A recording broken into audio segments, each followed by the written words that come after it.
딜라이브 21대 총선 상황실입니다. 각 정당마다 후보 공천 작업에 속도를 올리고 있습니다. 중랑구에서도 두 현역 재선 의원이 나란히 3선 도전에 나서고 있는 가운데 중랑갑 서영교 예비후보의 경우 최근 단수 공천을 확정했습니다. 이 밖에 자세한 소식 취재기자와 함께 살펴보겠습니다. 김동훈 기자. 네. 자, 우선 중랑갑 선거구부터 살펴보죠. 이 더불어민주당의 경우 이 서영교 의원이 확정됐죠. 네, 지난달 26일 민주당 중앙당 선거관리위원회가 첫 경선 결과를 발표했습니다. 네. 여기서 현역 재선인 서영교 의원이 단수 공천을 확정했는데요. 마을 변호사 출신의 강상만 예비후보와의 2인 경선에서 승리를 거둔 것입니다. 예.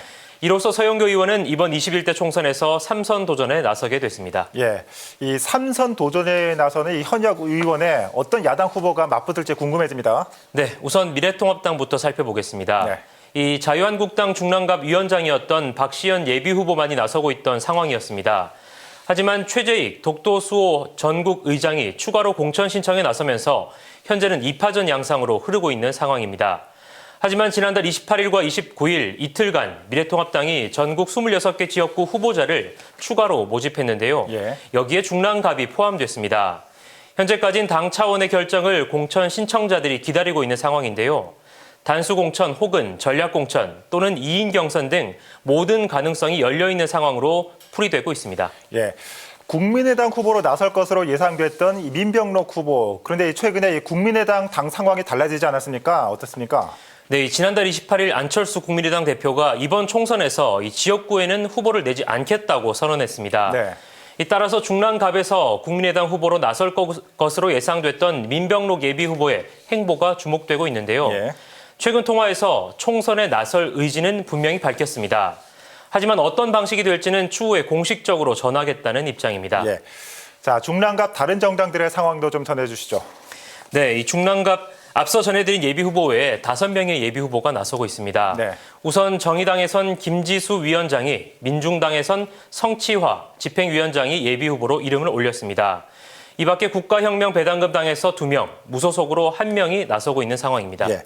네, 계속해서 중랑을 선거구 살펴볼 텐데 이곳 역시 민주당에서는 박홍근 의원이 나섰죠? 네, 그렇습니다. 현역 재선 의원인 더불어민주당 박홍근 의원이 3선 도전에 나서고 있습니다. 네.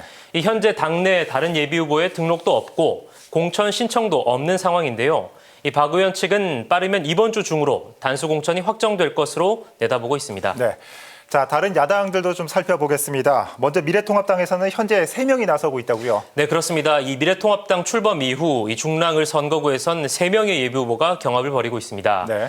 이성권 전 자유한국당 당협위원장과 민병주 전 서울시의원, 윤상일 전 국회의원 이렇게 3명이 공천 신청을 한 상황인데요.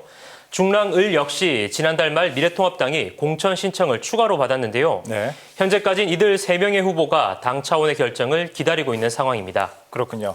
이 밖에 다른 예비 후보들 정리해 주시죠. 네. 이 이소영 지역위원장이 민중당에서 뛰고 있습니다. 또 국가혁명배당금당에서는 2명의 예비후보가 나서고 있습니다. 또 한국복지당에서 새로 1명의 예비후보가 이름을 올리고 있습니다. 네. 3선 도전에 나서는 의원들의 어떤 야당 후보가 맞붙을지에 관심이 모아지고 있습니다. 21대 총선 상황실 오늘 중랑구 살펴봤습니다. 김 기자 수고했습니다.